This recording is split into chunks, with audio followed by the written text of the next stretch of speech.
జనసేన అధినేత పవన్ కళ్యాణ్ కు కాపు నేత ముద్రగడ లేఖ రాశారు. గత అనుభవాలు, అవమానాలు మరిచి మీతో కలిసి పనిచేయాలని అనుకున్నానని తెలిపారు.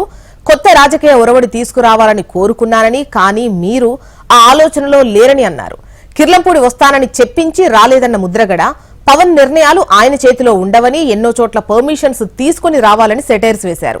ప్రజలు మిమ్మల్ని ఉన్నత స్థానంలో చూడాలనుకుంటున్నారన్న ముద్రగడ, 80 అసెంబ్లీ సీట్లలో పోటీ చేసి కూటమిలో పవర్ షేరింగ్ కోసం ప్రయత్నం చేసే సాహసం చేయలేకపోయారని విమర్శించారు.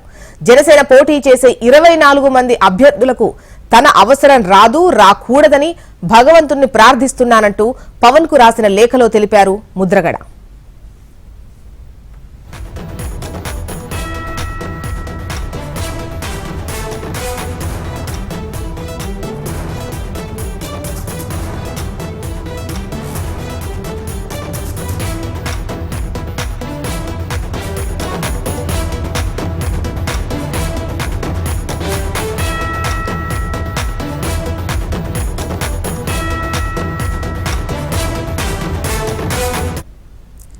చూశాము, సీట్ల విషయంలో తాను చేసింది కరెక్ట్ అని పవన్ చెప్పినప్పటికీ నిన్న బహిరంగ సభలో కూడా ఆ 24 సీట్లకు సంబంధించి ఒక క్లారిటీ ఇచ్చే ప్రయత్నం అయితే చేశారు.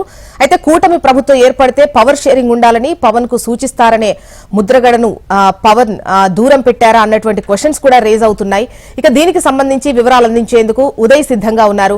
ఉదయ్, చెప్పండి, ముద్రగడ లేఖను ఏ విధంగా అర్థం చేసుకోవచ్చు? నిన్న సభలో గనక చూసినట్లయితే మిత్రుల రూపంలో ఉండి రకరకాల సలహాలు ఇస్తారు, అలాంటివి మేము తీసుకోము, అంటే నెగిటివ్ సలహాలు ఇస్తారు, అలాంటివి తీసుకోను అన్న విధంగా కూడా నిన్న పవన్ మాట్లాడినటువంటి సిచ్యువేషన్ చూసాము. అయితే ఇప్పుడు ఈ ముద్రగడ లేఖను మనం ఏ విధంగా తీసుకోవచ్చు? జనసేన అధినేత పవన్ కళ్యాణ్ కు వరుసగా లేఖాస్త్రాలు అందిస్తున్నారు. హరిరామ జోగి సీనియర్ నేత హరిరామ జోగి లేఖాస్త్రం మరొక ముందు ముద్రగడ పద్మనాభం అయితే మరో లేఖాస్త్రాన్ని అందించారు. ఈ లేఖ వ్యంగ్యంగా కూడా ఉందని చెప్పుకోవచ్చు. ఈ లేఖలో ముఖ్యంగా జనసేన అధినేత పవన్ కళ్యాణ్ కొన్ని విమర్శలు కూడా చేయడం జరిగింది. 2019 ఎన్నికల ముందు కవాస్ సందర్భంగా కిర్లంపూడి వస్తానని కబురు పంపారు, కానీ అప్పుడు రాలేదు. అయోధ్యకి వెళ్ళొచ్చిన తర్వాత కిర్లంపూడి వస్తానని మరోసారి కబురు పంపారు, అప్పుడు కూడా రాలేదు. ఎటువంటి కోరికలు లేకుండా మీతో కలుస్తానని చెప్పడం జరిగింది. అన్ని వర్గాలకు న్యాయం జరగడం కోసం పార్టీని ముందుకు తీసుకెళ్లడానికి నా వంతు కృషి చేయాలని, ఎటువంటి ఫలితం ఆశించని నేను మీతో మీతో చెయ్యి కలపాలి, మీ పార్టీతో ముందుకు నడవాలని కూడా ముద్రగడ పద్మనాభం అనడం జరిగింది. ఇద్దరు కలయిక జరగాలని యావత్ కాపు జాతి కూడా బలంగా కోరుకోవడం జరిగిందని కూడా ఆయన చెప్పడం జరిగింది. వారందరి కోరిక మేరకు నా గతం, నా బాధలు, అవమానాలు, ఆశయాలు, కోరికలు అన్ని మర్చిపోయి మీతో ప్రయాణం చేయడానికి నేను సిద్ధపడ్డానని ముద్రగడ ఈ లేఖలో పేర్కోవడం జరిగింది. రాష్ట్రంలో ఒక కొత్త రాజకీయ ఒరవడి తీసుకురావాలని చాలా బలంగా ప్రయత్నం చేద్దామని, ఇద్దరు కలయికలో ఒక బలమైన ప్రయత్నం చేద్దామని కూడా చెప్పడం జరిగింది. మీరు అనే ఈ ఆలోచనలో ఉన్నారని నేను ఇప్పటి వరకు నమ్మాను, కానీ దురదృష్టవశాత్తు మీరు ఆ అవకాశం ఇవ్వలేదని కూడా చెప్పడం జరిగింది. చంద్రబాబు నాయుడు జైల్లో ఉన్నప్పుడు టీడీపీ నేతలు అందరూ ఇళ్లకే పరిమితమైన సందర్భంగా మీరు జైలుకి వెళ్ళి ఆయన పరామర్శించి ఆయన ఒకసారిగా టీడీపీలో సానుభూతి లెవెల్స్ పెరిగి అందరికీ టీడీపీ ఒక అభిప్రాయాన్ని కలిగేలా మీరు చేశారని కూడా ముద్రగడ చెప్పడం జరిగింది. ఇంచుమించుగా అందరూ మిమ్మల్ని ఉన్నత స్థానంలో చూడాలని తహతలాడారు, కానీ పవర్ షేరింగ్ కోసం ప్రయత్నం చేసి అసెంబ్లీ సీట్లు 80 కోరి 2 సంవత్సరాలు ముఖ్యమంత్రిగా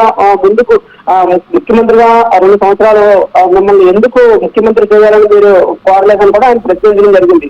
ఆ సాహసం చేయలేకపోవడం కూడా చాలా బాధాకరమని కూడా ఆయన చెప్పడం జరిగింది. 40 సంవత్సరాల రాజకీయ జీవితంలో డబ్బు కోసం కానీ పదవుల కోసం కానీ ఏ నాయకుల గుమ్మాల వద్ద తన పడిగాపులు కాయలేదని, మీరు నాతో చేయి కలిపి నన్ను మీ పార్టీలోకి ఆహ్వానిస్తారని కూడా నేను చూశాను, కానీ అది నేను ఒక చుట్టుపక్కల ఇరుము లాంటి, నా అవసరం మీకు రాలేదు కాబట్టి నన్ను చిన్న చూపు చేశారని కూడా ఆయన కొంత వేదనకు లెటర్ రాయడం జరిగింది. అలాగే మీలాగా నేను గ్లామర్ ఉన్నవాడిని కాకపోవచ్చు, కానీ పరపతి లేని వాడిని కాకపోవచ్చు. లాస్ట్